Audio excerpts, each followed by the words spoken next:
পৃথিবীতে কোনো ব্যক্তি যদি মদ পান করে 2 ঘন্টা পরে মদের নেশা কেটে যাবে। এই পৃথিবীতে কোনো মানুষ যদি গাঁজা পান করে তাহলে দেখা যাবে 2 ঘন্টা পরে গাঁজার নেশা কেটে যাবে। এই পৃথিবীতে কোনো মানুষ যদি হিরোইন পান করে দেখা যাবে 2 ঘন্টা বা 3 ঘন্টা পরে হিরোইনের নেশা কেটে যাবে। কিন্তু এই পৃথিবীতে কোনো মানুষ যদি দুনিয়াকে পান করে নাই, এই বিশ্বের পৃথিবীতে কোনো মানুষ যদি দুনিয়া নামে নেশাকে পান করে নাই 2 ঘন্টা 3 ঘন্টা 4 ঘন্টা নয়, হাত্তা জুরতুমুল মাকাবির, যতক্ষণ পর্যন্ত কবরে সে ব্যক্তি না গিয়েছে ততক্ষণ পর্যন্ত দুনিয়া নামে নেশা কাটবে না। জোরে বলুন নাউযুবিল্লাহ। দুনিয়া দুনিয়া সব থেকে বড় নেশা। এই কথা বলছেন আপনারা, বুঝছেন? এবার আপনাকে আমি একটা কথা বলি, যতগুলো লোক আপনারা বসে আছেন, এই দুনিয়া হচ্ছে পর নারী পর স্ত্রীর মতো। কথাটা খুব খেয়াল করুন আমার উদাহরণটা, তাহলে আপনার একটা আয়াত বুঝতে পারবেন যতগুলো ভোগ আছেন। এই দুনিয়া হচ্ছে পর নারী পর স্ত্রীর মতো। অন্যের স্ত্রীকে দেখে কোনো লাভ আছে? কথা বলুন, লাভ আছে কি? পুরুষেরা এই জায়গাটাই দুর্বল। 100%-এর মধ্যে 90% পুরুষ ভাবে যে আমার স্ত্রী ভালো নয়, অন্যের স্ত্রী ভালো। এরকম মন মানসিকতা আছে না নাই? এই কথা বলুন, আছে না নাই? আছে। যদি এটা না হয় হাজারো আপনি মহিলা পাবেন আর পুরুষ পাবেন পরকীয়ায় যুক্ত হয়। স্বামী আছে সৌদি আরব, স্বামী আছে আপনার কলকাতা, স্বামী আছে বোম্বাই, দিল্লি, এরপরেও স্ত্রী অন্য পুরুষের সঙ্গে পরকীয়ায় যুক্ত হয়ে যায়, আছে না নাই? অন্য মহিলা আছে যুক্ত হয়ে যায়, আছে না নাই? তাহলে আপনার 100% পুরুষের মধ্যে 90% পুরুষ এরকম আছে যে আমার স্ত্রী দেখতে ভালো নয়, অন্যের স্ত্রী দেখতে ভালো। এবার আপনাকে আমি বলছি, এই দুনিয়া হচ্ছে পর নারী পর স্ত্রীর মতো। সেটা কেমন? কমপ্লিট ভাবে কথাটা বললে বুঝতে পারবেন। নিজের স্ত্রীর মুখে যদি আপনি ভাতকে তুলে দেন তাহলে সব আছে না নাই? কথা বলুন, আছে। আপনার স্ত্রীর জন্য কাপড় চোপড় দিবেন ভালো ভালো, ওকে দেখাশোনা করবেন, ওর যতগুলো সমস্যা আছে আপনি মিটাবেন, আপনার নেকি বা সব আছে না নাই? আপনার স্ত্রীর সঙ্গে যদি সংগ্রাম করেন, আপনার স্ত্রীর সঙ্গে যদি আপনি সহবাস করেন, মিলন করেন, তাহলে নেকি আছে না নাই? আছে। আর এই কাজটা যদি অন্য স্ত্রীর সঙ্গে করেন, দেখুন দুনিয়া হচ্ছে পর নারী পর স্ত্রী। অন্য স্ত্রীকে যদি ভালো ভালো কাপড় কিনে দেন, তার মুখে যদি খাবার তুলে দেন, তার সঙ্গে যদি সহবাস করেন, আখেরাত তো শাস্তি তো আছেই বটে। এই বিশ্বে পৃথিবীতে মানুষ জানতে পারলে তার পিঠের চামড়া থাকবে? এই কথা বলুন, থাকবে? থাকবে, তুলে ফেলে দিবে। ঠিক যারা আখেরাতের তুলনায় দুনিয়াকে প্রাধান্য দিয়েছে, দুনিয়াকে ভালোবেসেছে, দুনিয়ার জন্য খরচ করেছে, দুনিয়ার সাথে ভালোবাসা করেছে, তাদের পিঠের চামড়াকে তুলে দিবে কে? এই কথা বলুন, তুলে দিবে কে? আল্লাহ। সেই কথাটা পাক কোরআনে কারীমের মধ্যে বলছেন। আয়াতটা বললে বুঝতে পারবেন, খালি একটু খেয়াল করুন, একটু মনোযোগ দিন। আল্লাহ রাব্বুল আলামিন বলেন, فَأَمَّا مَنْ طَغَى وَآثَرَ الْحَيَاةَ الدُّنْيَا فَإِنَّ الْجَحِيمَ هِيَ الْمَأْوَى। আল্লাহ রাব্বুল আলামিন বলেন, শুনে নাও, এই বিশ্বের পৃথিবীতে যে ব্যক্তি আখিরাতের তুলনায় পৃথিবীকে ভালোবেসেছে, আখিরাতের তুলনায় পৃথিবীর জন্য খরচ করেছে, আখিরাতের তুলনায় পৃথিবীর প্রেমে পড়ে গিয়েছে, আল্লাহ বলেন শুনে নাও, ফাইনাল জাহিমা হিয়াল মাওয়া। আমি আল্লাহ রাব্বুল আলামিন ওই সব লোকদের জন্য জাহান্নামকে রেখে দিয়েছি। বলুন নাউযুবিল্লাহ। তাহলে দুনিয়াকে ভালোবাসা যাবে না। এখানে যত লোক আছেন, আর একটা কথা বলতে আপনি বুঝতে পারবেন, তাহলে দুনিয়ার জন্য কি আপনি বাজার ঘাট ব্যবসা বাণিজ্য সবকিছু ছেড়ে দিবেন? এই কথা বলেন, সবকিছু কি ছেড়ে দিবেন? না। দুনিয়াতে চলবেন কি করে আপনাকে বলে দিচ্ছি। একজন বিখ্যাত দার্শনিক বলছেন, যতগুলো লোক আছেন, আপনি দুনিয়াতে চলবেন কিভাবে? আপনি ব্যবসা করবেন, এটা ছাড়া যাবে না। আপনি আর কৃষিকাজ করবেন, সেটা ছাড়া যাবে না। চাকরি ছাড়া যাবে না। দুনিয়াতে চলবেন কিভাবে আপনাকে আমি বলে দিচ্ছি। একজন বিখ্যাত দার্শনিক বলেছেন, যতগুলো লোক আছেন তাহলে এক খেয়াল করুন। নৌকা, এটা আমরা সবাই দেখেছি না দেখিনি? নৌকা দেখেছি না দেখিনি? সবাই দেখেছি। এবার আপনাকে আমি বলছি, নৌকা পানির উপরে থাকে না পানির নিচে থাকে? একটু কথা বলুন। পানির উপরে থাকে। খুব খেয়াল করুন দুনিয়াতে কিভাবে চলবেন যতগুলো লোক আছে। এই নৌকা পানির উপরে ভাসে। এই নৌকাতে দামি দামি মানুষ, দামি দামি সামান নিয়ে নৌকা পানিকে চিরে ফেরে তার গন্তব্যস্থলে চলে যায়। এবার যদি পানি নৌকার ভিতরে ঢুকে যায় তাহলে নৌকা টিকবে না, ধ্বংস হবে? কথা বলুন। ধ্বংস হয়ে যাবে। তাহলে নৌকার তলায় পানি থাকে, কিন্তু ওই পানিটা যদি ভিতরে ঢুকে যায় তাহলে ওই নৌকার যাত্রী নৌকা সহ ধ্বংস, আছে না নাই? তো ঠিক এই বিশ্বের পৃথিবীতে দুনিয়া আপনার জুতার তলায় থাকবে, নৌকার মতো পায়ের তলায় থাকবে। এই পায়ের তলায় থেকে দুনিয়াতে আপনি হালাল ব্যবসা, হালাল রুজি ইনকাম করবেন। এই দুনিয়ার মহব্বতে কি হয়েছে?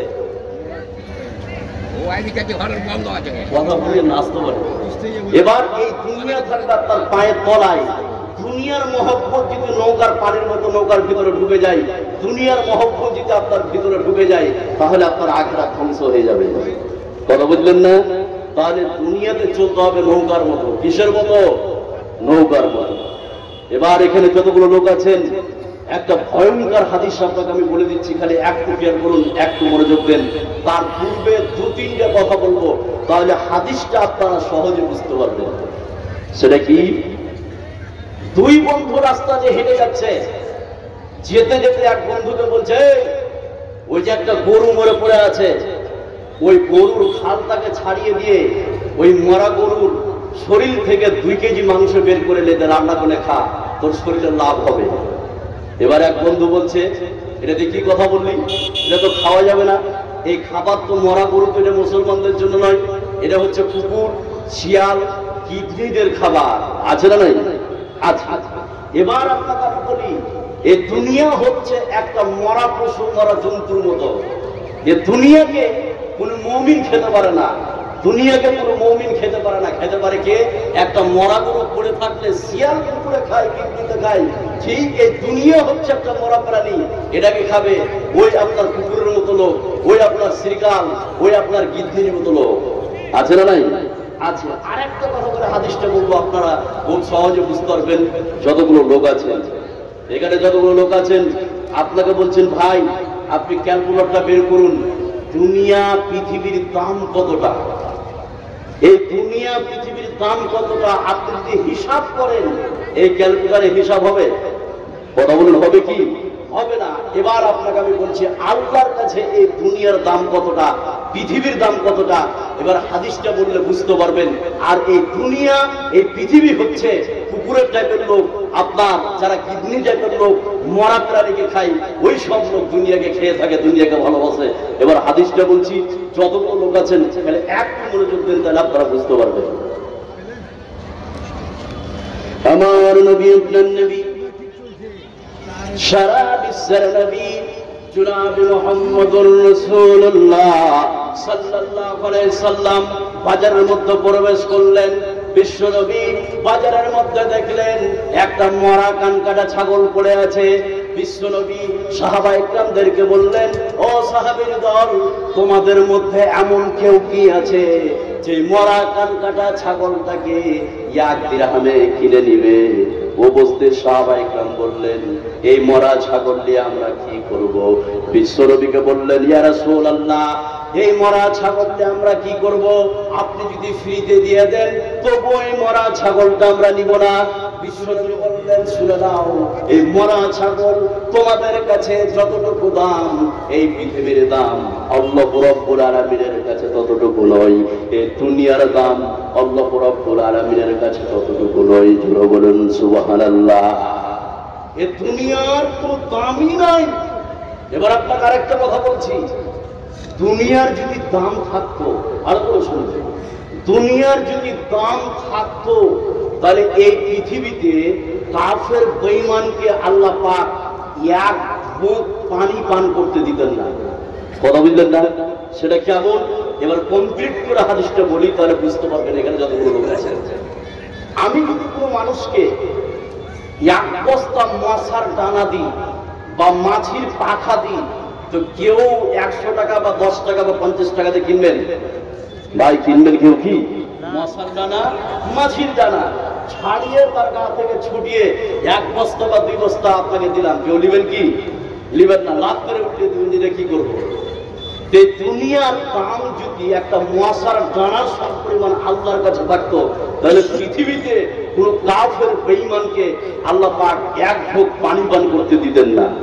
পৃথিবীর দাম নাই বলে আজকে বিশ্বের পৃথিবীতে আপনি গুগলে সার্চ করেন, বিশ্বের পৃথিবীতে যারা শীর্ষ ধনী তালিকায় আছে তারাই হচ্ছে অমুসলিম, আছে না? পৃথিবীর দাম নাই বলে আজকে তারা সব থেকে বিলাসবহুল জীবনযাপন করছে। বিশ্বের পৃথিবীর সব থেকে ধনী ব্যক্তি, তার নাম হচ্ছে ইলন মাস্ক। নাম শুনছেন আপনারা? ইলন মাস্ক বিশ্বের সেরা ধনী। তার মানে কি হচ্ছে? অমুসলিম। এটা মুমিন, আল্লাহর কাছে কোনো দাম নাই। দাম যদি পৃথিবী থাকতো তাহলে ইলন মাস্ক ধনী হতো না বিশ্বে। জেফ বেজোস বিশ্বের সেরা ধনী, ল্যারি এলিসন বিশ্বের সেরা ধনী। তাহলে এই দুনিয়া, এই পৃথিবী আল্লাহর কাছে কোনো মূল্য নাই, কোনো দাম নাই। সুবহানাল্লাহ বলবেন না? এবার আপনাকে বলি, একটা আয়াত বলবো, তার আগে একটা কথা বলবো, খুব ভালো করে শুনুন, ক্লাসের মতো করে, দার্সের মতো করে বুঝুন। এটা আপনার কালেকশনের জলসা নয় যে চিল্লিয়ে চেঁচে আবি ঝাবি গাজল ফাজাল আবল তাবল বলে, মানে এটা হচ্ছে তাবলিগি জলসা। সবাই এই এটা মাইকম্যান নাকি? আপনি কথা বললেন না, তাবলিগি জলসা সবাই শুনে। আচ্ছা, আর যারা দাঁড়িয়ে আছেন আপনাদের নেমে দিতে হাতটা ধরবো, একটু আসেন ভাই, একটু আসেন। যারা দাঁড়িয়ে আছেন তাদের দৃষ্টি আকর্ষণ করছি, তাদেরকে বলছি, যদি নেমে বলেন যে হাত ধরেন মুড়ি সাহেব, পা ধরেন, তাহলে বসবো, সেই কাজটাই করে। আপনারা খুশি আছেন? 3 জন 4 জন বসে আছে, আপনারা উঠে চলে আসেন এদিকে, আসুন ভাই আসুন। আপনারা তোর কথা শুনলে আপনি অবাক হয়ে যাবেন, আমি কোরআন থেকে তফসির করে বলবো, তাহলে একটু উঠে দেবেন, আসেন না। ভলেন্টিয়ার যারা আছে, ওই মাফলার ভলেন্টিয়ার, আপনি ওখানে দাঁড়াতে দিন না কাউকে, রাস্তা ক্লিয়ার করবেন, আসেন তাড়াতাড়ি আসেন, বসুন। এবার আপনাকে আমি বলি, কয়েকটা কোয়েশ্চেন করবো আপনাদেরকে, তারপর আরেকটা বলবো, আপনারা বুঝতে পারবেন যে দুনিয়া দুনিয়া কেমন জায়গা, শুনলে আপনি অবাক হয়ে যাবেন। সেটা কি? দুনিয়া আমাদের জন্য স্থায়ী না অস্থায়ী? একটু কথা বলুন। দুনিয়া আমাদের জন্য স্থায়ী না অস্থায়ী? কত অস্থায়ী? এবার 2-3টা কথা বলে আরেকটা বলবো, খুব সহজে বুঝতে পারবেন। একটু খেয়াল করুন যে দুনিয়া কত অস্থায়ী। 100 বছর আগে আপনার যদি আলমারি থেকে দলিলের ফাইলটাকে বের করেন, 100 বছর আগে ওই দলিলে লেখা আছে আব্দুল জলিল। 50 বছর আগে যদি আপনি আর একটা ফাইল বের করেন, দেখবেন যে জলিলের বেটার নাম হচ্ছে আব্দুল্লাহ। এখন যদি 20 বছর আগে দলিলটা বের করেন, তো দেখা যাবে যে দলিলে লেখা আছে আব্দুর রহমান। তাহলে 100 বছর আগে যার জমিটা ছিল, তার জমি নাই, চলে আসলো আব্দুল খালেকের কাছে, তারপরেই চলে আসলো আব্দুর রহমানের কাছে। তাহলে জমিটা আসলে কার? কথা বুঝলেন না? যে জমিটাতে আপনি বাস করছেন, বলছে আমার দাদর ছিল, ওই দাদু চলে গেছে, আমার বাপের ডিঙি, আমার বাপ চলে গেল, আমার ছেলের ডিঙি। এবার আমি বলছি আমার বাপের ডিঙি, তাহলে আসলে ডিঙিটা কার? যে দুনিয়ায় পৃথিবী আপনাকে টিকতে দিবে না, আপনার নামে কিছু থাকবে না, সব পুলিশ শাসন শেষ করে দিবে। এটার নাম কি? কথা বলেন, এটার নাম কি? দুনিয়া। 20 বছর আগে না 10 দিন আগে যে আমের গাছটা লাগিয়েছিলেন, ওই আমের গাছ, আমি আম খাচ্ছি, বাপ লাগিয়েছে, বাপের কপালে জুটে নিয়ে আছে না নাই? গাছ বেঁচে আছে, বাপ দুনিয়া থেকে চলে গেছে। দুনিয়া কত ক্ষণস্থায়ী। এবার একটা বলছি, খালি একটু মনোযোগ দেন, আপনারা খেয়াল করলে বুঝতে পারবেন যে দুনিয়া কত ক্ষণস্থায়ী। খালি একটু খেয়াল করুন, তাহলে বুঝতে পারবেন। আল্লাহ রাব্বুল আলামিন বলেন, তা'রুদুল মালাইকাতু ওয়ার রূহু ইলাইহি ফি ইয়াউমিন কানা মিকদারুহু 50 আলফ সানাহ।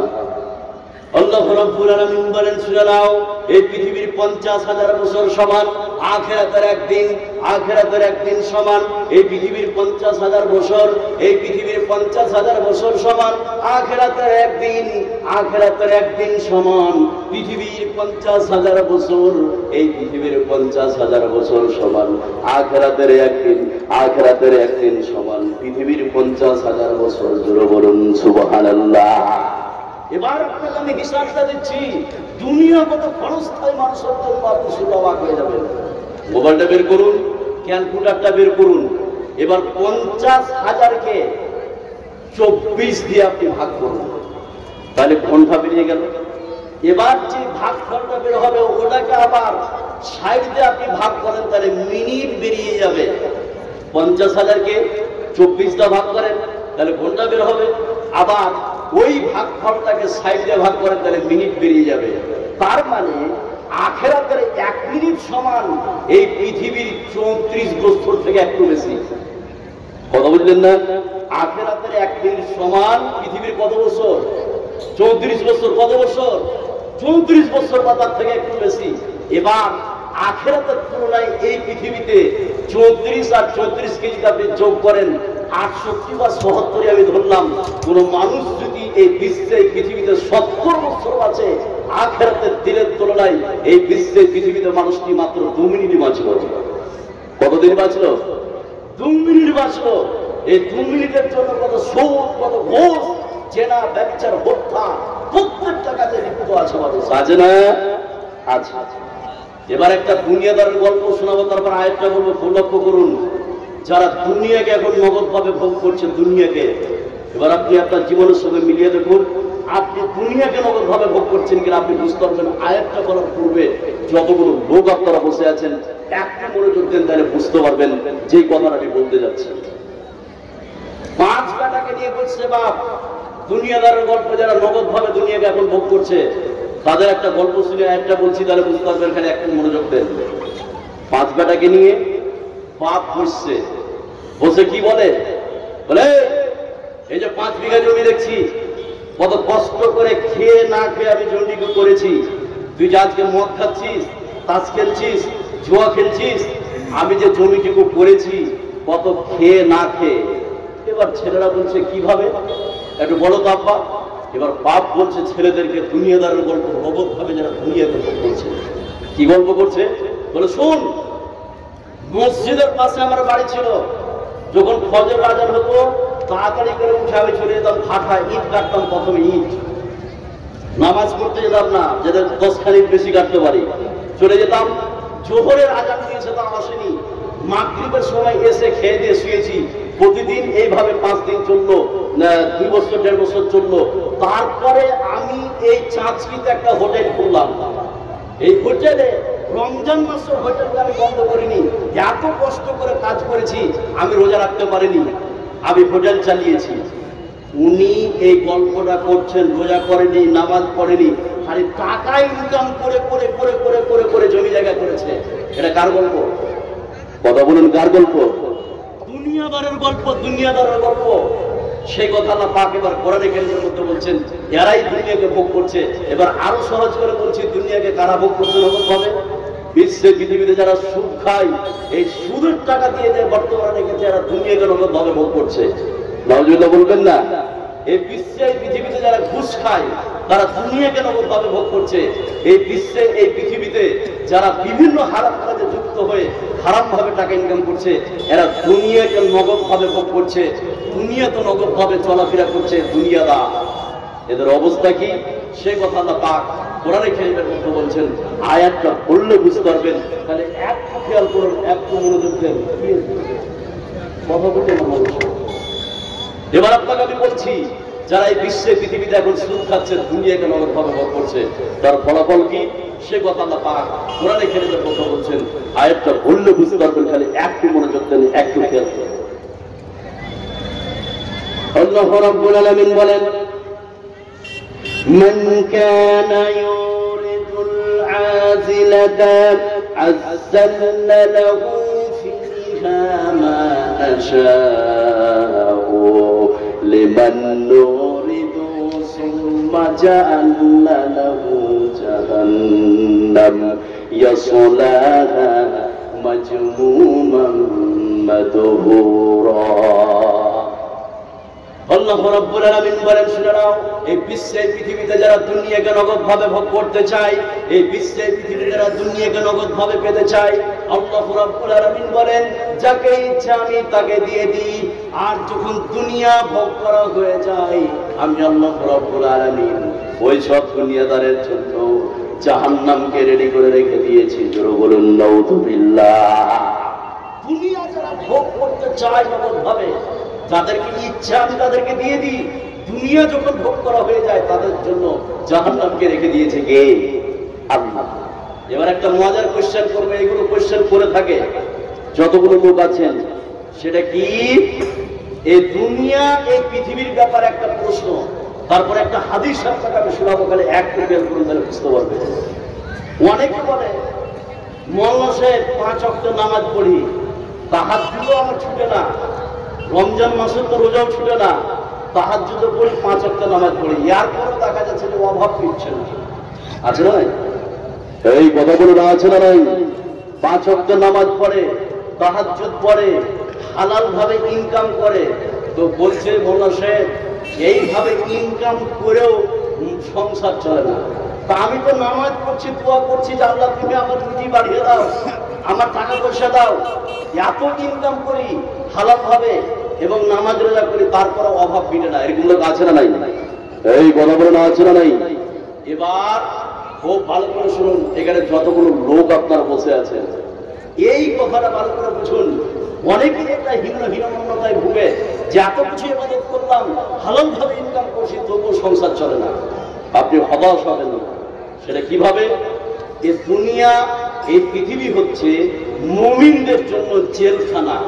কি বললাম? এই দুনিয়া, এই পৃথিবী হচ্ছে মুমিনদের জন্য জেলখানা, এটা বিশ্বনবী বলে দিয়েছে। কথা বুঝলেন না? তাহলে দুনিয়া, এই পৃথিবী মুমিনদের জন্য জেলখানা। তো জেলে মানুষ যদি থাকে, তো যা ইচ্ছা তাই কি পাওয়া যায়? একটু কথা বলুন, পাওয়া যাবে কি? যাবে না। আর এই দুনিয়া, এই পৃথিবী হচ্ছে কাফেরদের জন্য হচ্ছে জান্নাত। কাফেরদের জন্য কি? জান্নাত। তাহলে এই দুনিয়া, এই পৃথিবী মুমিনদের জন্য জেলখানা, আর এই দুনিয়া, এই পৃথিবী কাফেরদের জন্য কি? জান্নাত। এবার এখানে যতগুলো লোক আছেন, আপনি এই দুনিয়াতে জেলের মধ্যে আছেন, যা ইচ্ছা তাই তো আপনি পাবেন না। যারা কাফের বেঈমান, তারা মদ খাবে, দেখে আফসোস করার কিছু নয়। তারা হারাম ভাবে ইনকাম করে ধনী হবে, আফসোস করার কিছু নাই, দেখে কোনো লাভ নাই। এই দুনিয়া হচ্ছে মুমিনদের জন্য জেলখানা, আর কাফেরদের জন্য কি? জান্নাত। আরেকটা কথা বললে আপনি বুঝতে পারবেন, যতগুলো লোক বসে আছেন, যে দুনিয়া মুমিনদের জন্য কিরকম ভাবে জেলখানা, আর এই দুনিয়া কাফেরদের জন্য কিরকম ভাবে জান্নাত। এবার আপনাকে আমি বলি, এই বিশ্বে, পৃথিবীতে মুমিনদের জন্য জেলখানা ওইভাবে যে দুনিয়াতে যা তিনি খাচ্ছেন, আপনার জান্নাতের তুলনায় এই পৃথিবীতে কম পাচ্ছে। কথা বুঝলেন না? এই জন্য জান্নাতের তুলনায় এই দুনিয়াতে মুমিনেরা জেলে আছে। এই কথা বলছেন, জান্নাতের তুলনায় পৃথিবীতে মুমিনেরা কি? জেলে আছে। আর কাফেররা জাহান্নামের যা শাস্তি, যা আযাব, তার থেকে এই পৃথিবীতে সুখে আছে। এই জন্য আপনার জাহান্নামের তুলনায় এরা কি আছে? জান্নাতে আছে। কথাটা ক্লিয়ার বুঝতে পারলেন? এবার আপনাকে আমি বলবো, বিশ্বনবী দুনিয়াতে কিভাবে জীবনযাপন করেছেন, কয়েকটি কথা বলে একটা হাদিস আপনাকে আমি শোনাচ্ছি। যতগুলো লোক আছেন, তাহলে একটু মনোযোগ দেন, একটু খেয়াল করুন, তাহলে বুঝতে পারবেন। খালি একটু মনোযোগ দেন। তার আগে আরেকটা কথা বলে খুব খেয়াল করুন, খুব লক্ষ্য করুন। যারা দুনিয়ার প্রেমে পড়েছেন, দুনিয়ার ভালোবাসায় পড়েছেন, তাদের কাছে একটা কথা বলছি খুব সহজে, তাহলে আয়াতটা বুঝতে পারবেন। তারপর একটা হাদিস ভয়ঙ্কর শোনাবো যতগুলো লোক আছেন আপনার। এবার আপনাকে আমি বলছি, এই যে পাতাটা আপনারা দেখতে পাচ্ছেন, দুনিয়াদারের অবস্থা দেখুন, মরার পরে তাদের কিচ্ছু নাই, সব ফাঁকা। এবার এখানে দেখুন, এটা মনে করেন দুনিয়া। এই দুনিয়াতে আছে, এখানে আছে নারী, এখানে আছে মদ, এখানে আছে সুদের টাকা, এখানে আছে ঘুষের টাকা, এখানে আছে হারামের টাকা, সব কিছু ভাবে এইভাবে পৃথিবীকে তারা এইভাবে সাজিয়েছে। এবার পাতাটাকে উল্টে দেন, এই পাতাতে কিছু আছে? কথা বলেন, কিছু আছে? ফাঁকা ফাঁকা, কিচ্ছু নাই। এই বিশ্বের পৃথিবীতে যারা দুনিয়াকে ভোগ করেছে, তারা দুনিয়াকে এভাবে সাজিয়েছে। এবার আপনি পাতাটাকে যদি সোজা পাতাটাকে এভাবে উল্টে দেন, তাদের সব কিছু শেষ, এই পাতাটা ফাঁকা, আর কিচ্ছু নাই। সেই কথা আল্লাহ পাক কোরআনে কারীমের মধ্যে বলছেন, যারা দুনিয়াকে এভাবে সাজিয়েছেন, মদ, জুয়া, ঘুষ, আপনার জেনা, এইভাবে যারা দুনিয়াকে সাজিয়েছেন, তাদের যখন পাতাটা উল্টে যাবে, শ্বাস যখন বেরিয়ে যাবে, পরের পাতাটা, 18 পাতাটা হচ্ছে ফাঁকা। নাউজুবিল্লাহ বলবেন না? সেই কথা আল্লাহ পাক কোরআনে কারীমের মধ্যে বলছেন কিভাবে ফাঁকা। এবার আয়াতটা বললে আপনি বুঝতে পারবেন, এখানে একটু খেয়াল করবেন। আল্লাহ রাব্বুল আলামিন বলেন, ইয়াউমা ইউরাদুল্লাযীনা কাফারু আলান নারি আতাখাবতুম তাইয়্যিবাতিকুম ফি হায়াতিকুমুদ দুনিয়া ওয়াস্তামতাতুম বিহা। আল্লাহ রাব্বুল আলামিন বলেন, শুনে নাও, এই বিশ্বের পৃথিবীতে যখন অবিশ্বাসীদেরকে জাহান্নামের সন্নিকটে উপস্থিত করা হবে, তখন বলা হবে, দুনিয়ার জীবনে তো তোমরা সবকিছু খেয়ে শেষ করে দিয়েছো। এই দুনিয়াতে, দুনিয়ার জীবনে সবকিছু খেয়ে শেষ করে দিয়েছো। এখন তোমাদের জন্য লাঞ্ছনাদায়ক শাস্তি আছে। জোরে বলুন নাউযুবিল্লাহ। দুনিয়াতে তোমাদের কিছু নাই, দুনিয়াতে খেয়েছো, যা করেছো ওটাই শেষ। এবার চ্যাপ্টার উঠে গেছে, এখানে তোমাদের আর কিছু নাই, লাঞ্ছনাদায়ক শাস্তি ছাড়া। নাউযুবিল্লাহ বলবেন না? এবার আপনাকে একটা হাদিস বলবো, তার আগে 2-3টা কথা বলবো, তাহলে হাদিসটা বুঝতে পারবেন। তারপরে আমি আখিরাতের কথা বলবো। আয়াত দিয়ে দিয়ে আপনি শুনতে অবাক হয়ে যাবেন। বিরক্ত হচ্ছেন কি? এই কথা বলেন, বিরক্ত হচ্ছেন? এবার আপনাকে আমি বলছি, যতগুলো লোক আছেন তাহলে একটু মনোযোগ দেন, ধ্যান দেন, তাহলে বুঝতে পারবেন এই হাদিসটা। তার আগে 2-3টি কথা বলি। সেটা কি? বিশ্বনবীর জীবন কেমন ছিল, দুনিয়াবী জীবন, একটা ভয়ঙ্কর হাদিস বললে আপনারা বুঝতে পারবেন। তার আগে একটা কথা বলবো, এখানে যতগুলো লোক আছেন একটু আপনারা ইশারা করবেন। এখানে যতগুলো চাষি লোক, যতগুলো গরিব লোক এখানে বসে আছেন, তার সমপরিমাণ কি মাস্টার এসছে? মাস্টাররা কাঁড়িতে বসে কোনোদিন? এত সহজ নয়, এরাকে পাবেন না। এই গ্রামের যতগুলো টেলার আছে, কোন টেলারকে পাবেন? পেয়েছেন? আছে? নাই। এই গ্রামে যতগুলো আপনার নেতা আছে, প্রধান আছে, মেম্বার আছে, তারাকে পাবেন এখানে? পাবেন না। কিন্তু এরা নেতা হতে পারে, এরা টেলার হতে পারে, মাস্টার হতে পারে, এরা শ্রেষ্ঠ লোক হতে পারে না। আর বিশ্বের পৃথিবীতে কিয়ামত পর্যন্ত বিশ্বনবীর থেকে শ্রেষ্ঠ ব্যক্তি আর কেউ হতে পারে? এই কথা বলুন, হতে পারে কি? পারে না। তার থেকে দামিরও আর কেউ হতে পারে না। তার দুনিয়াবী জীবনটা দেখুন, আপনি শুনলে অবাক হয়ে যাবেন। এবার একটা বর্ণনা শোনাচ্ছি, খুব লক্ষ্য করুন। উনি বিশ্বের নেতা, কিয়ামত পর্যন্ত তার থেকে শ্রেষ্ঠ দামিরও আর কেউ আসতে পারে না। এরপরেও তার দুনিয়াবী জীবনটা যদি আপনাকে বলি, আপনি শুনলে অবাক হয়ে যাবেন। একটা বর্ণনা শোনাচ্ছি আপনাকে, এখানে একটু মনোযোগ দেন, তাহলে বুঝতে পারবেন। আমার নবী, আপনার নবী, সারা বিশ্বের নবী জনাবে মুহাম্মদুর রাসূলুল্লাহ সাল্লাল্লাহু আলাইহি সাল্লাম একদিন খেজুর পাতার চাটায়ের উপরে শুয়ে আছেন। হযরত ওমর বিশ্বনবীকে দেখতে আসলেন। আসার পরে বিশ্বনবীকে যখন দেখলেন, বিশ্বনবী উঠে বসলেন। যেমনই উঠে বসেছে, বিশ্বনবীর গায়ে যেন খেজুর পাতার তাক যেন কেটে কেটে বসে আছে। জোরে বলুন সুবহানাল্লাহ। হযরত ওমর এই দৃশ্য দেখে হাউমাউ করে কাঁদতে লাগলেন। এমন ভাবে তিনি বাচ্চা ছেলের মতো কাঁদতে লাগলেন। হযরত ওমরের চোখ দিয়ে পানি বয়ে বয়ে মাটিতে পড়তে লাগলো। বিশ্বনবীকে বললেন, ইয়া রাসূলুল্লাহ, ও আল্লাহর নবী, ও দয়ার নবী, রোম আর পারস্যের রাজা বাদশারা দুনিয়ার কত সাংসরিকতে তারা আছে, আর আপনি হচ্ছেন আখিরে নবী, আপনি হচ্ছেন দো জাহানের বাদশাহ। খেজুর পাতার চাটায়ের উপরে আপনি শুয়ে আছেন। বিশ্বনবী উমরকে বললেন, উমর রে, তুমি কি এটা চাও না যে তারা দুনিয়া ভোগ করুক, আর আমরা আখিরাত ভোগ করি। ওমরকে বলছেন, ওমর তুমি কি এটা চাও না? তুমি আজকের দিনে আমি খেজুর পাতার চাটার উপরে শুয়ে আছি, সেই জন্য তুমি হাওমাও করে কাঁদছ। ওমর তুমি শুনে নাও, তুমি কি এটা চাও না যে তারা দুনিয়া ভোগ করুক আর আমরা আখিরাত ভোগ করি? তারা দুনিয়াদার আর আমরা হচ্ছে আখিরাতদার। জোরে বলুন সুবহানাল্লাহ। একজন নেতা, শ্রেষ্ঠ নেতা, বিশ্বনবী, নবীদের সর্দার, তিনি খেজুর পাতার চালের উপর শুয়ে আছেন। সুবহানাল্লাহ বলবেন না? এটা ছিল দুনিয়া। এবার আপনাকে আমি বলবো আখিরাত। আপনি শুনলে অবাক হয়ে যাবেন।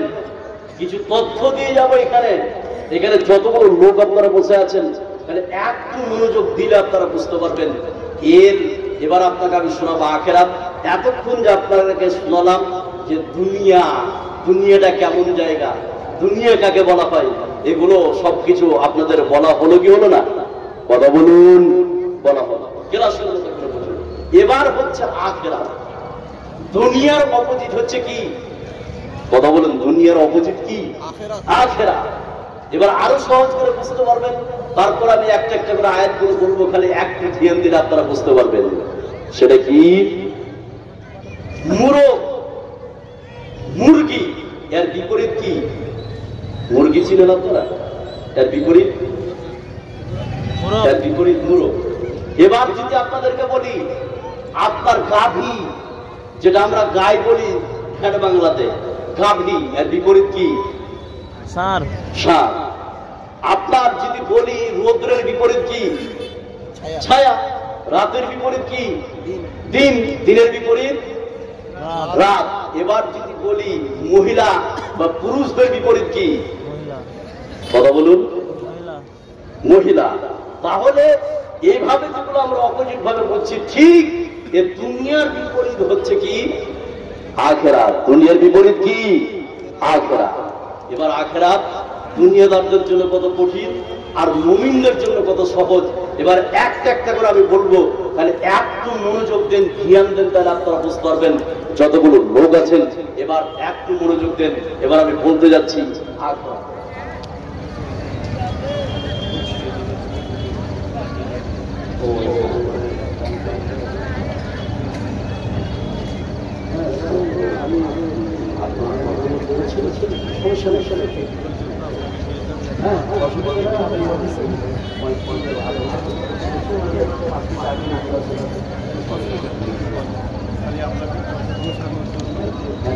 এবার শুনুন।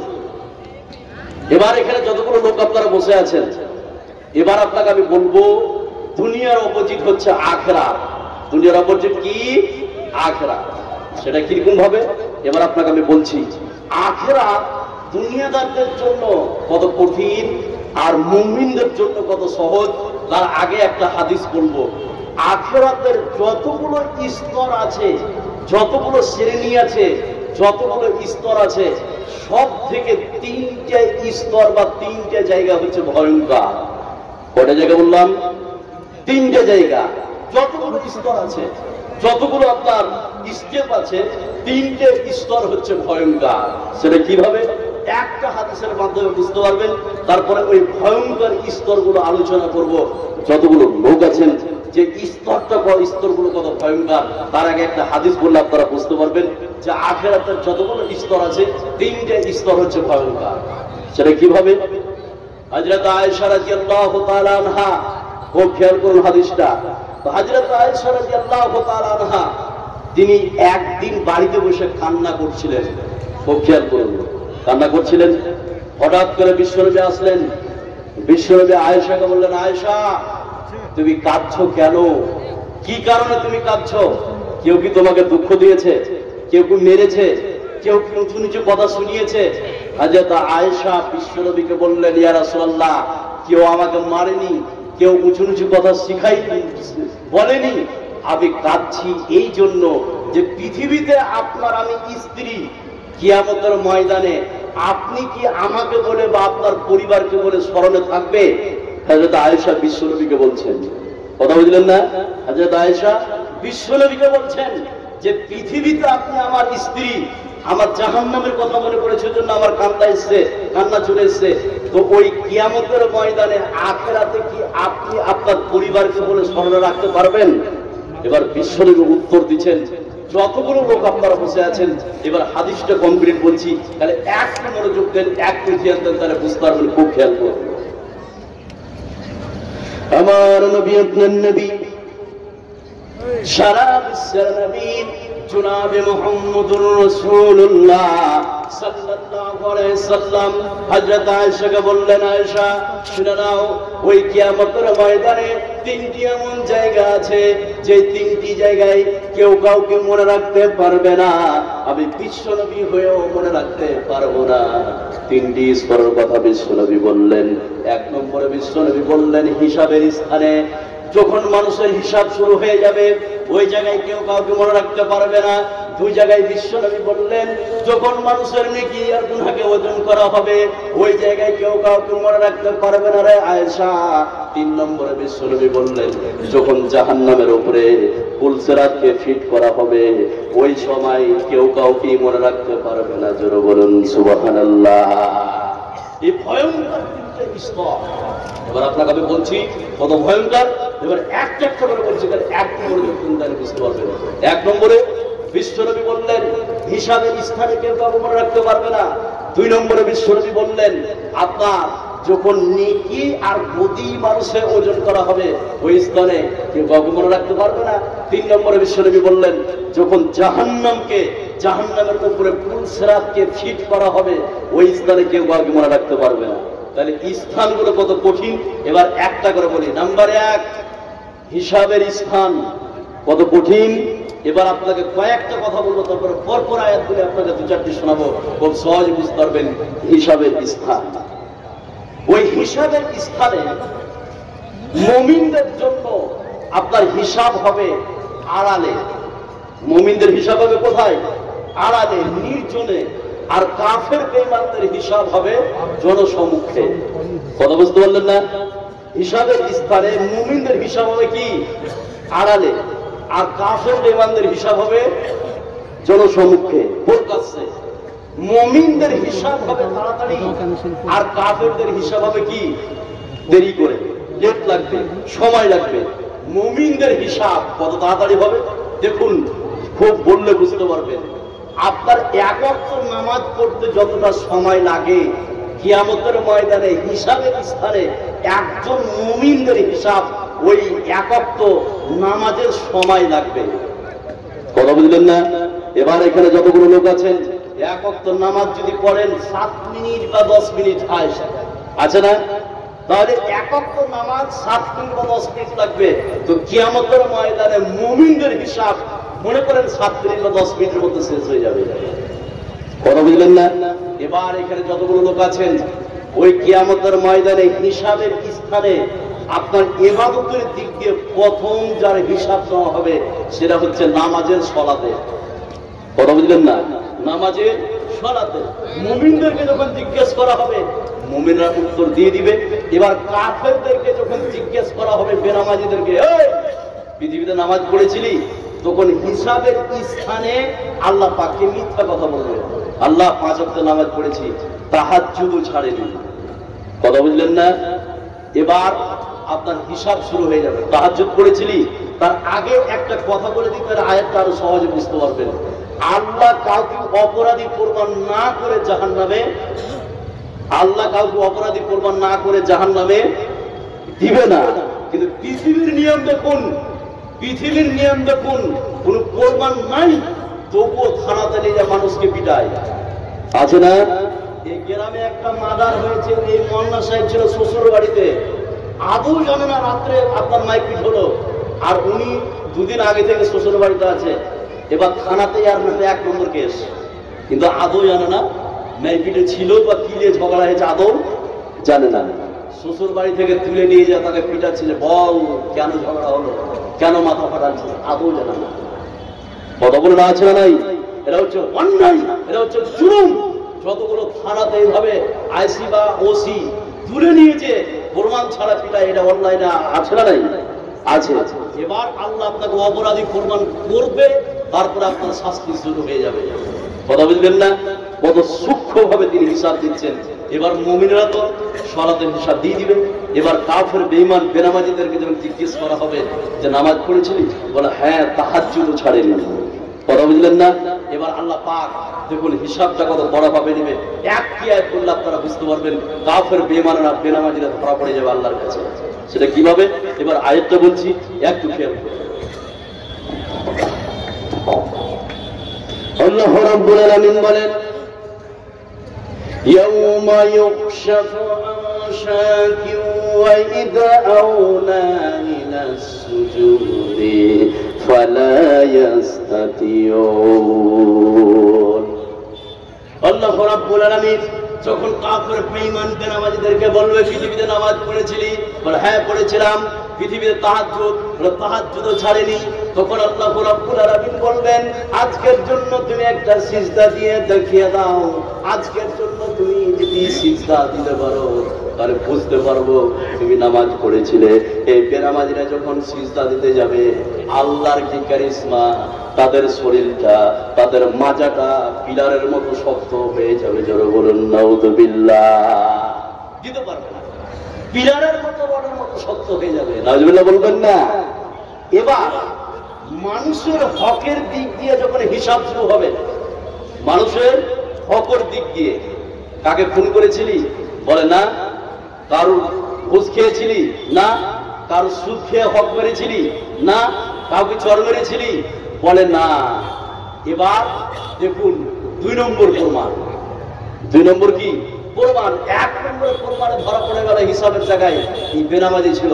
এবার হকের দিক থেকে যখন হিসাব শুরু হবে সেখানে তারা ধরা পড়ে যাবে। যতগুলো লোক আছে বলে সুদ খেয়েছিলি, না আল্লাহ আমি ভালো লোক ছিলাম। ঘুষ, না ঘুষ খাইনি। কাউকে মেরেছিলি, না। কাউকে হত্যা করেছিলি, বলে না। এবার আল্লাহ পাক সেই কথা প্রমাণ করে দিবে। তাহলে একটু মনোযোগ দেন, তাহলে বুঝতে পারবেন হিসাবটা কত কঠিন হবে। আল্লাহ রাব্বুল আলামিন বলেন, আল ইয়াউমা নাখতিমু আলা আফওয়াহিহিম ওয়া তুকাল্লিমুনা আইদিহিম ওয়া তাশহাদু আরজুলুহুম বিমা কানু ইয়াকসিবুন। আল্লাহ রাব্বুল আলামিন ওই বেঈমানের মুখে মোহর মেরে দিবেন, ওই বেঈমানের মুখকে চিপকে দিবেন। হাত তখন কথা বলবে, হে রব্বুল আলামিন এই টাকা দিয়ে আমি সুদের টাকা গুনেছিলাম, এই টাকা দিয়ে কাউকে চড় মেরেছিলাম, এই টাকা এই হাত দিয়ে আমি কাউকে হত্যা করেছিলাম, এই হাত দিয়ে আমি আইনকে চেপেছিলাম, এই হাত দিয়ে মানুষের হককে আমি নষ্ট করেছিলাম। পা তখন বলবে ঠিক বলেছো, পা তখন বলবে ঠিক বলেছো, পা তখন বলবে ঠিক বলেছো। জোরে বলুন সুবহানাল্লাহ। প্রমাণ হয়ে গেল, মুখ বন্ধ। হাতে কাকে চড় মেরেছেন, হাত বলবে যে মেরেছিলাম। মুখ দিন সুদের টাকা নিয়েছিলাম, মুখ দিন ঘুষের টাকা নিয়েছিলাম। নম্বর 3 হিসাব। 3 নম্বর দেখুন কত কঠিন হিসাব। যতগুলো লোক আছেন হিসাবটা কত কঠিন ভাবে। সেটা কি? অ্যাডিশনাল একটা কথা বলে এখানে তারা বুঝতে পারবেন। আল্লাহ প্রত্যেকটা মানুষের গলায় একটা সফটওয়্যার দিয়ে দিয়েছে। কথা বুঝলেন না? প্রত্যেকটা মানুষের গলায় কি সফটওয়্যার দিয়ে দিয়েছে। এই মোবাইলে যদি আপনি দেখেন তাহলে 100 বছরের আগকার ছবি আপনি ইউটিউবে দেখতে পাবেন। এই পাবেন না? 100 বছর বা 50 বছর আগে বা 60 বছর আগে ইউটিউবের ছবি দেখতে পাবেন কি? সব পাবেন না। তাহলে মানুষের সীমিত জ্ঞানে যদি 70 বা 80 বছরের ছবি ধরে ইউটিউবে আপনি দেখতে পান 80-90 বছরের আগকার ছবি, তা আপনি 80 বছর বাদ দেন তো আপনি জীবনে যা ঘটবে ওটা আল্লাহ আপনাকে দেখাতে পারে না? এই কথা বলুন, পারে কি পারে না? যেখানে যতগুলো লোক আপনারা বসে আছেন প্রত্যেকটা মানুষের গলায় একটা করে আপনার সফটওয়্যার দিয়ে দিয়েছে গলায়। সফটওয়্যারের কাজ কি?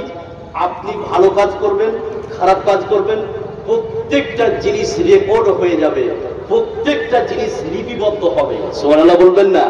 আপনি যা করবেন আল্লাহ আপনার সম্মুখে কেতাব আকারে এটা তুলে ধরবেন। কেতাব আকারে তুলে ধরতে করে হিসাব হিসাবের স্থানে কেতাব আকারে তুলে ধরবে। উন্মুখ দিন উন্মুখ কাজ করেছিলি, উন্মুখ দিন উন্মুখ কাজ করেছিলি। প্রত্যেকটা মানুষের ঘরে একটা সফটওয়্যার দিয়ে দিয়েছে, ওই সফটওয়্যারে সবকিছু লিপিবদ্ধ হচ্ছে, সবকিছু আপনার রেকর্ড হয়ে যাচ্ছে, সবকিছু লিপিবদ্ধ হয়ে যাচ্ছে। আরেকটা বললে বুঝতে পারবেন, খালি একটু আল্লাহ রাব্বুল আলামিন বলেন وَكُلَّ إِنسَانٍ أَلْزَمْنَاهُ طَائِرَهُ فِي عُنُقِهِ وَنُخْرِجُ لَهُ يَوْمَ الْقِيَامَةِ كِتَابًا يَلْقَاهُ مَنشُورًا। আল্লাহ রাব্বুল আলামিন আদম থেকে এখন পর্যন্ত আর বিশ্বে 400 কোটি লোক আছে, আর এখন থেকে নিয়ে কিয়ামত পর্যন্ত বিশ্বে যতগুলো লোক এসেছিলেন আর বিশ্বে যতগুলো লোক আছে আর কিয়ামত পর্যন্ত যতগুলো লোক আসবে, প্রত্যেকটা মানুষের গলায় আল্লাহ রাব্বুল আলামিন একটা সফটওয়্যার দিয়ে দিয়েছেন। ওই সফটওয়্যারে মানুষের ভালো আর মন্দ সবকিছু রেকর্ড হয়ে যাচ্ছে, সবকিছু লিপিবদ্ধ হয়ে যাচ্ছে। ওই হিসাবের স্থানে কিতাব আকারে দেখানো হবে। জোরে বলুন নাউযুবিল্লাহ। নাম্বার 4, আপনাকে অপরাধী প্রমাণ করবেন। দেখুন 4 নম্বর বললে আপনি অবাক হয়ে যাবেন। হিসাব কত কঠিন। এখানে যতগুলো লোক বসে আছেন প্রত্যেকটা মানুষের ঘাড়ে 2 জন করে ফেরেশতা থাকে, থাকে না ভাই? প্রত্যেকটা ঘাড়ে কি 2 জন করে ফেরেশতা থাকে। ভালো কর্ম আর খারাপ কর্ম লিপিবদ্ধ করানো হয় না? হয় কি হয় না? হয়। এবার আপনাকে সেটাও কিয়ামতের ময়দানে দেখানো হবে। আপনাকে অপরাধী প্রমাণ করবে, তারপরে আপনাকে জান্নাত বা জাহান্নামের মধ্যে দিবে। সেটা কিভাবে? এই জন্য 6টা জিনিসের উপরে ঈমান আনতে হবে আপনাকে। 6টা জিনিসের উপরে নাকি মানুষের 6টা জিনিসের উপরে ঈমান আনতে হবে। তার মধ্যে একটার উপরে ঈমান আনতে হবে, সেটা হচ্ছে ফেরেশতা। সেটা হচ্ছে কি? ফেরেশতার উপরে ঈমান। তোমার 2 ঘরে দুটো ফেরেশতা আছে, তুমি হুঁশ করে কথা বলো, তোমার সবকিছু লিপিবদ্ধ হয়ে যাচ্ছে। এখানে যতগুলো লোক আপনারা বসে আছেন খুব খেয়াল করুন। এখানে আপনি যদি আমার বিরুদ্ধে কথা বলেন, আমি ধরেন বাড়িতে আছি, আমার বাড়ি তো মালদা হরিশ্চন্দ্রপুর, আমি বাড়িতে আছি, আর আমার লোক যদি এখানে থাকে আর আপনি আমার বিরুদ্ধে যদি কথা বলেন আর যদি জানতে পারেন ওই আব্দুর রহমান মেরাজির গ্রুপের এখানে লোক কেউ আছে, তা আপনি আমার বদনাম আর করবেন না বন্ধ করবেন? কথা বলুন, করবেন না বন্ধ করবেন? বন্ধ করে দিবেন। তো আপনি এইভাবে ঈমান রাখুন, আপনার 2 ঘরে ফেরেশতা আছে আল্লাহর দেওয়া। আপনি আল্লাহর বিরুদ্ধে কথা বললেও লিপিবদ্ধ হচ্ছে, আল্লাহর পক্ষে কথা বললেও কি হবে? লিপিবদ্ধ হচ্ছে। এবার যতগুলো লোক আছেন এবার 4 রকম ভাবে হিসাব দিবে। সেটা কিভাবে? সে কথা না পাক কোরআনে কারীমের মধ্যে বলছেন। আয়াতটা বললে বুঝতে পারবেন, খালি একটু মনোযোগ দেন, একটু ধ্যান। হ্যাঁ অবশ্যই। সম্মানিত ভাইরা, মাশাআল্লাহ মজলিসটা খুব সুন্দর জমেছে, কিন্তু একটু টেঁড়া লাগছে। এই সাইডে সংখ্যাটা বেশি, এদিকে কম। এদিকেও ওপরে তিরপাল আছে, দয়া করে ভাইজানের আমার, সোনা ভাইয়ের আমার এদিকে চলে আসুন। রাস্তা দিয়ে মহিলারা যাতায়াত করছে, তাতে অসুবিধা হচ্ছে এবং দাঁড়িয়ে আছেন তো একটু অমানানো লাগছে। মাশাআল্লাহ খুব সুন্দর বক্তব্য চলছে। সেদিন তো আসবেন না, একটা দিন এসেছেন আজকের দিন, এদিকে এসে দয়া করে বসুন সোনা ভাইয়ের আমার। মজলিসটাকে এলোমেলো ভাবে রাখিয়েন না, গুছিয়ে আসেন। আর এদিকে আসলে মানুষ শুরুতে এসে বসে গেছে, দিয়ে এদিকটা ভরে গেছে, এদিকটা খালি করে আছে। একটু দয়া করে চলে আসুন। মা বোনদের আসা যাওয়াতে একটু অসুবিধা হচ্ছে। সোনা ভাইরা আমার, কোনো কষ্ট নিয়ে না, চলে আসুন।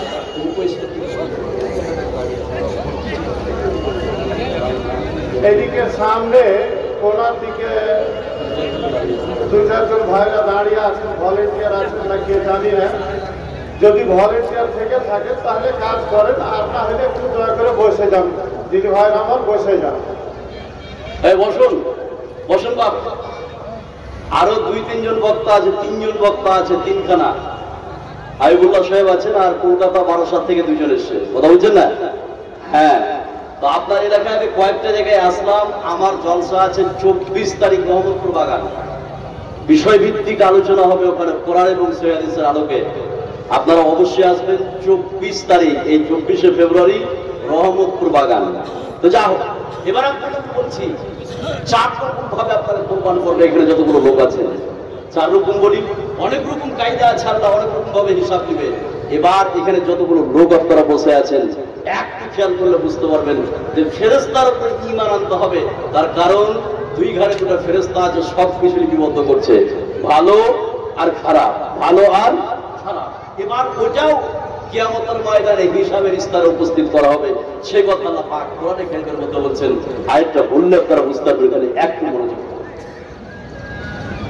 আল্লাহ রাব্বুল আলামিন বলেন, আনিল ইয়ামিনি ওয়া আনিস শিমালি কাইদ মা ইয়ালফিযু মিন কাওলিন ইল্লা লাদাইহি রাকীবুন আতীদ।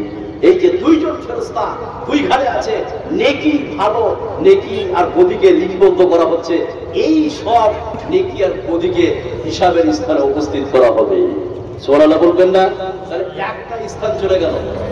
নাম্বার 2 সেটা হচ্ছে মিজান, দাঁড়ি পাল্লা। এখানে যতগুলো লোক আপনারা বসে আছেন এটা ভালো করে শুনুন। তারপর বলবো ফুলসিরাত। ফুলসিরাতটা শুনলে অবাক হয়ে যাবেন। 2-4-5টা আয়াত বলবো, খুব সহজে বুঝতে পারবেন, খালি একটু ক্লাসের মতো করে বুঝবেন। তাহলে 2 নম্বরে, 1 নম্বরে যেটা আমি বললাম সেটা হচ্ছে হিসাবের স্থান। 2 নম্বরে যেটা বলবো সেটা হচ্ছে আপনার মিজান, দাঁড়ি পাল্লা। ফামান সাকুলাত মাওয়াজিনুহু ওয়া মান খাফাত মাওয়াজিনুহু।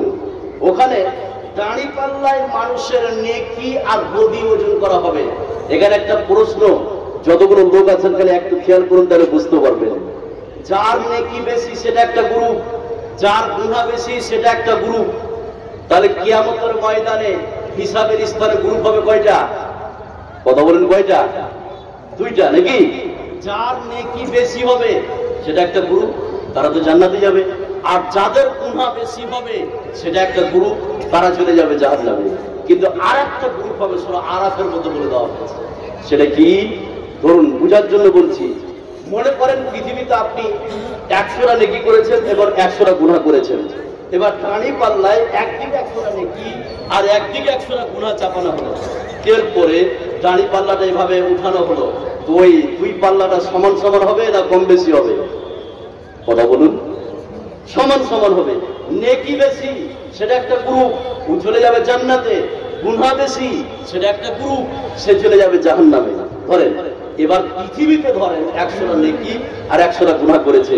এবার আপনার মিজানের স্থানে, দাঁড়িপাল্লার স্থানে যখন একদিকে 100টা নেকি আর একদিকে 100টা গুনাহ চাপানো হবে, এরপরে যখন দাঁড়িপাল্লাটা উঠানো হবে তখন সমান সমান হবে। তাহলে এই গ্রুপটা যাবে কোথায়? প্রশ্ন আছে না নাই? নেকি বেশি জাহান্নাম, জান্নাতে চলে গেল, গুনাহ বেশি চলে গেল জাহান্নামে।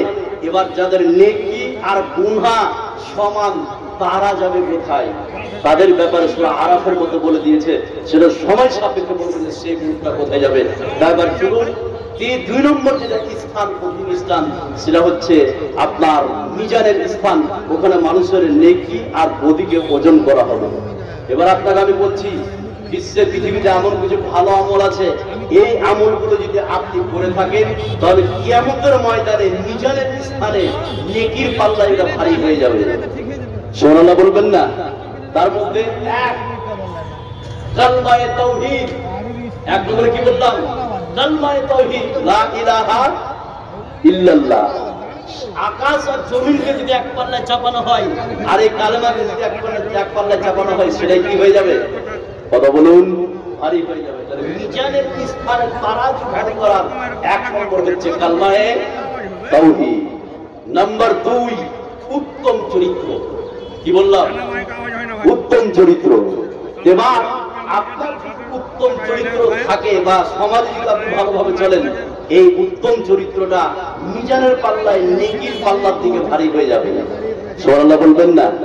নাম্বার 3, এখানে যতগুলো লোক আপনারা বসে আছেন, যে মিজানের পাল্লাকে ভারী করার 3 নম্বর আমল, মানে আল্লাহর রাস্তায় আপনার ঘোড়াকে সবসময় রেডি করে রাখা। আল্লাহর রাস্তায় ঘোড়াকে সবসময় কি রেডি করে রাখা। এখন তো ঘোড়া ব্যবহার হয় না, তারপর আপনার মোটরসাইকেল আছে, সাইকেল আছে, 4 চাকা আছে, যে আপনার আল্লাহর রাস্তায় দিন কায়েম করার জন্য আপনি সবসময় রেডি থাকবেন। এবার ঘোড়ার কথা বলেছেন যে আপনার নেকির পাল্লায় ঘোড়ার পেশাব পায়খানা সবকিছু নেকির দিক ওজন হয়ে যাবে। সুবহানাল্লাহ বলবেন না? নাম্বার 4, আপনার নেকির পাল্লা ভারী করার 4 নম্বর আমল খুব সহজ। একটা হাদিস বলছি, যতগুলো লোক আছেন আমার সঙ্গে একটু খেয়াল করলে আপনারা বুঝতে পারবেন, একটু মনোযোগ। হযরত আবু হুরায়রা রাদিয়াল্লাহু তাআলা আনহু তিনি যেন হাদিসটি বর্ণনা করেন। হযরত আবু হুরায়রা বলেন, বিশ্বনবী বলেছেন, এই পৃথিবীতে এমন দুটি কালেমা আছে যেই কালেমা দুটি আল্লাহর কাছে অত্যন্ত প্রিয় আর মুখে উচ্চারণ করতে অত্যন্ত সহজ, আর কিয়ামতের ময়দানে দাড়ি পাল্লায় এই কালেমা দুটো ভারী হয়ে যাবে। জোরে বলুন সুবহানাল্লাহ। বিশ্বনবী বললেন দুটা কালেমা, বিশ্বনবী বললেন সুবহানাল্লাহি ওয়া বিহামদিহি সুবহানাল্লাহিল আযীম। এখানে যতগুলো লোক আছেন একবার পড়েন। 1 নম্বরে বিশ্বনবী বললেন সুবহানাল্লাহি ওয়া বিহামদিহি, 2 নম্বরে বিশ্বনবী বললেন সুবহানাল্লাহিল আযীম। বিশ্বনবী বললেন, এই বিশ্বের পৃথিবীতে কোন নারী পুরুষ যদি এই দুটা কালেমা উচ্চারণ করতে পারে কিয়ামতের ময়দানে দাড়ি পাল্লায় ভারী হয়ে যাবে। জোরে বলুন সুবহানাল্লাহ। নাম্বার 3, 1 নম্বর স্থান যেটা বলেছিলাম সেটা হচ্ছে কি, আপনার হিসাবের স্থান। 2 যেটা বললাম সেটা হচ্ছে মিজান, দাড়ি পাল্লার স্থান। নাম্বার 3 যেটা আমি বলতে যাচ্ছি সেটা হচ্ছে ফুলসেরা। কি বললাম? ফুলসেরা। এটা শর্ট করে বলবো, যেহেতু সময় আর 2 মিনিট আছে, এটা আমার উপসংহার। আমার পরে যিনি বক্তা মনে হয় হাবিবুল্লাহ সাহেব, নাকি হাবিবুল্লাহ সাহেব, তিনি 2-4 মিনিটের মধ্যে চলে আসছেন। যেহেতু আমার 9টার মধ্যে শেষ হয়ে যাবে, আপনারা একটু গুছিয়ে বসুন। এবার ফুলসেরাটা হালকা করে বলুন, যেহেতু সময় নাই, এই 2-4-5 মিনিটের মধ্যেই আমি এটা বলে আপনাদেরকে আমি শেষ করবো। এই আপনারা বসুন, হাল্লা কেন করছেন? এদিকে আপনারা যথেষ্ট লোক এসছেন, অত্যন্ত আমাকে ভালো লাগছে, অত্যন্ত। আর তাবলিগি জালসা, এই জন্য আরো আমাকে ভালো লাগছে।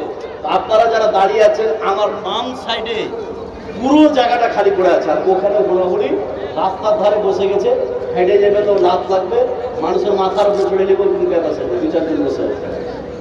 আপনারা উঠে আমার বাম দিকে আসেন। আপনাদের জোরালো ভাবে বলছি, আপনারা বাম দিকে আসেন। বাম দিকে যথেষ্ট জায়গা আছে, আপনারা ওই জায়গার দিকে আসেন। বাম দিকে, আমার বাম দিকে ওটা দিয়ে আসেন বা এটা দিয়ে আসেন। এবার চলুন, যতগুলো লোক আছেন, এবার আপনাকে আমি বলবো একটু খেয়াল করুন, সেটা হচ্ছে ফুলসেরা। ফুলসেরা এটা জাহান্নামের উপরে ফিট করা থাকবে। এদিকে খেয়াল করুন, আপনারা এদিকে খেয়াল করুন, তাহলে বিষয়টা কমপ্লিট হয়ে যাবে। একটু খেয়াল করুন। এবার ফুলসেরা, এই ফুলসেরা তো কঠিন। এই ফুলসেরাটা জাহান্নামের উপরে ফিট করা থাকে। কথা বুঝলেন না? ফুলসেরাটা জাহান্নামের উপর দিয়ে আছে। তার উপর দিয়ে? জাহান্নামের উপর দিয়ে। এই ফুলসেরা অত্যন্ত চিকন, আপনার ন্যারো শুরু, যেটা আমরা বলে থাকি, আমরা মুখে বলে থাকি চুলের থেকে শুরু, আছে না? আছে। এই ফুলসেরাতে আপনার যার যেরকম আমল হিসাবে দ্রুত বের হয়ে তারা চলে যাবে। তো যা হোক, এই যে স্তর ফুলসেরাতে একটা লম্বা একটা তফসির আছে, আমি সময় সাপেক্ষে বলবো, আগের কথা লম্বা করছি না। দুনিয়া কত কঠিন জায়গা সেটা আপনাদেরকে বুঝালাম। আখিরাত আপনাকে দুটো স্তর দেখালাম ভালো করে, একটা হচ্ছে হিসাবের স্থান আর একটা হচ্ছে মিজানের স্থান। ফুলসেরাটা থাকলো, বাকি আপনাদেরকে শোনাবো। আপনারা 24 তারিখ রহমতপুর আছেন, আর কালকে যদি পারেন রমজানে আসতে পারেন, বিষয়ভিত্তিক আলোচনা হবে অন্য বিষয়ে। আগের কথা লম্বা করছি না। আমার এখানে প্রিয় সাহেব, অত্যন্ত আমি এই বিষয়ে শুনলাম যে উনি একজন বড় মাপের আলেম, বিখ্যাত আলেম একজন। আল্লাহ যেন তার ইলম দ্বারা বাড়িয়ে দেখ, আমরা বলি আমিন। তার ছাত্র হওয়ার আমার যোগ্যতা নাই, এত বড় আলেম উনি বসে আছেন। যা সর্বশেষ আমি একটা কথা বলছি, আপনারা যদি আমার নাম্বারটা নিতে চান, আমি 10-15 সেকেন্ডে বলে দিচ্ছি। যেহেতু এই এলাকায় আমি নতুন, আপনারা নিতে পারেন বিষয়ভিত্তিক আলোচনার জন্য। কালেকশনে যদি নেন তবুও কোনো অসুবিধা নেই। এবার যদি আপনি তাৎক্ষণিক বক্তব্যের জন্য নেন, কোনো সমস্যা নেই। নাম্বারটা বলছি, আপনারা নিতে পারেন যাদের প্রয়োজন হবে। আর না হলে আগে নতুন ভাই আছেন, তার কাছে নাম্বারটা পাবেন, তবুও আমি বলে দিচ্ছি। 95 93 63 49 81 95 93 63 49 81 9593634981 আব্দুর রহমান মেরাজি, মালদা হরিশ্চন্দ্রপুর। আমি আর কথা লম্বা করছি না। আসসালামু আলাইকুম ওয়া রাহমাতুল্লাহ। ওয়ালাইকুম আসসালাম ওয়া রাহমাতুল্লাহ।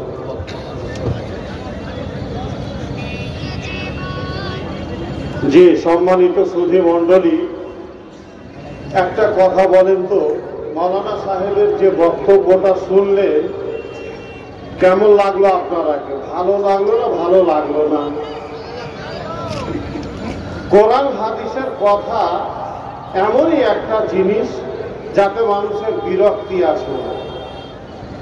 মাওলানা আলেম অনেকেই আছে, কিন্তু নিজের মনের কথাটা শ্রোতার ভিতরে মাইন্ডে ঢুকিয়ে দেওয়া, এটা হচ্ছে বক্তার বা একজন আলেমের একটা সবচাইতে বড় পরিচয়। প্রধান বক্তা নির্বাচন করা হয় আমাদের সমাজে। কে ভাটিয়ালি টান দিতে পারে, কে হাসাইতে পারে, কে জোকরামু করতে পারে, কে নাচ গান করতে পারে, কাকে নিয়ে আসলে লোক জুটবে, কে কেসা কাহানি বলে, এই সব দেখে বক্তা নির্বাচন করা হয়। তো এইগুলো তো আমাদেরকে অ্যালার্ট থাকতে হবে। নির্ভেজাল কোরআন হাদিসের কথা আলোচনা করবে, এই রকম দেখে আমাদেরকে আলেম বা বক্তা সিলেক্ট করতে হবে। মাশাআল্লাহ, আমি মাওলানা সাহেবের বক্তব্য খুব পছন্দ করলাম, ভালো লাগলো আমাকে, আলহামদুলিল্লাহ। কথা বলতে গেলে অনেক কথা চলে আসবে, কিন্তু আমি কথা বাড়াবো না।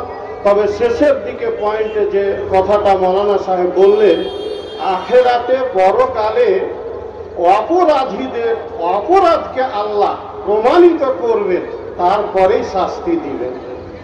জি, এবং অপরাধ প্রমাণ করার কয়েকটা দিক আছে, তার ভেতরে সেসবগুলো প্রায় মাওলানা সাহেব উল্লেখ করে দিয়েছেন। আমি অ্যাড করছি শুধু একটা কথা, ইউরাফুল মুজরিমুনা বিসিমা। কারা অপরাধী, অপরাধী যারা, তাদেরকে তাদের লক্ষণ দেখেই চিনে নেওয়া যাবে। তাদের লক্ষণটা হবে কি? তাফসীর কারকগণ বিভিন্ন তাফসীর করেছেন, তার ভেতরে একটা হলো যে অপরাধী যারা হবে তাদের মুখমণ্ডলটা কালো হয়ে যাবে এবং চোখগুলো হবে ব্লু রঙের, মানে নীল রঙের চোখ হবে। এইভাবে আল্লাহ এমন একটা লক্ষণ তাদের ভেতরে চিহ্ন দিয়ে দিবেন, যে চিহ্নটা দেখেই ধরে নেওয়া যাবে যে এই অপরাধী, এই অপরাধী।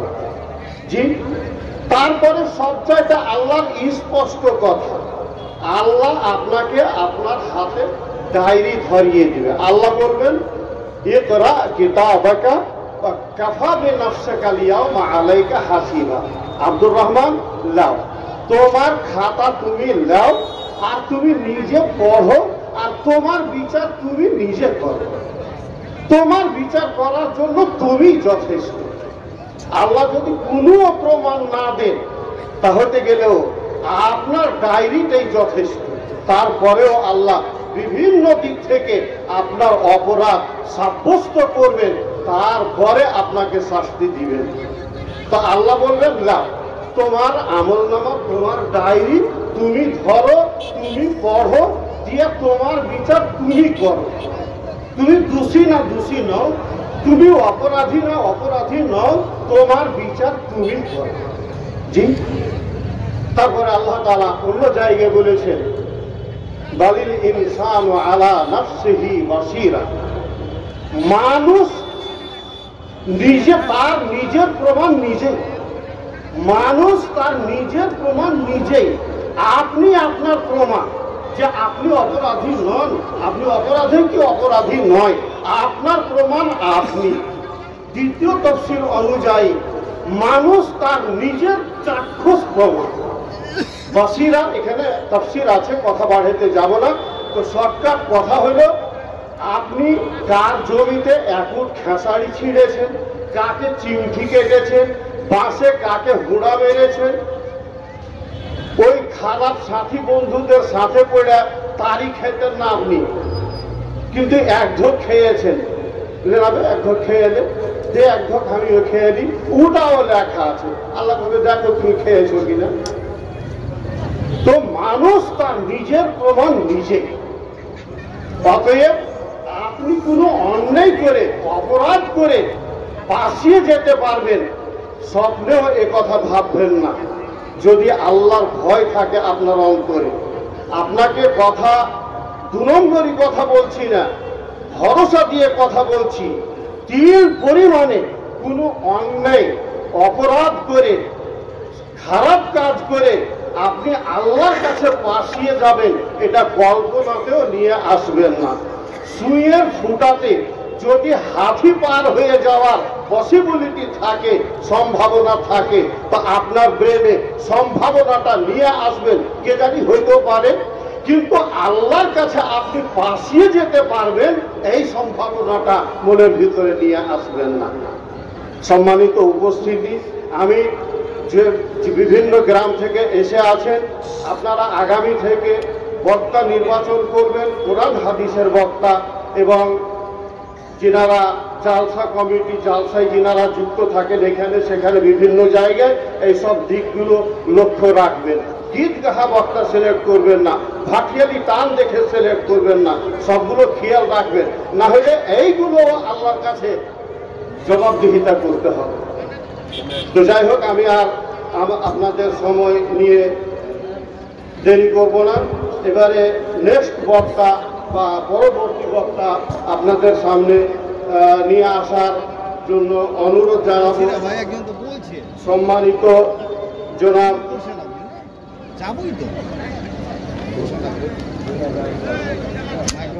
সম্মানিত জনাব হাবিবুল্লাহ সাহেব, প্রফেসর, ডাইরেক্টর, আল ফুরকান একাডেমি, জঙ্গিপুর।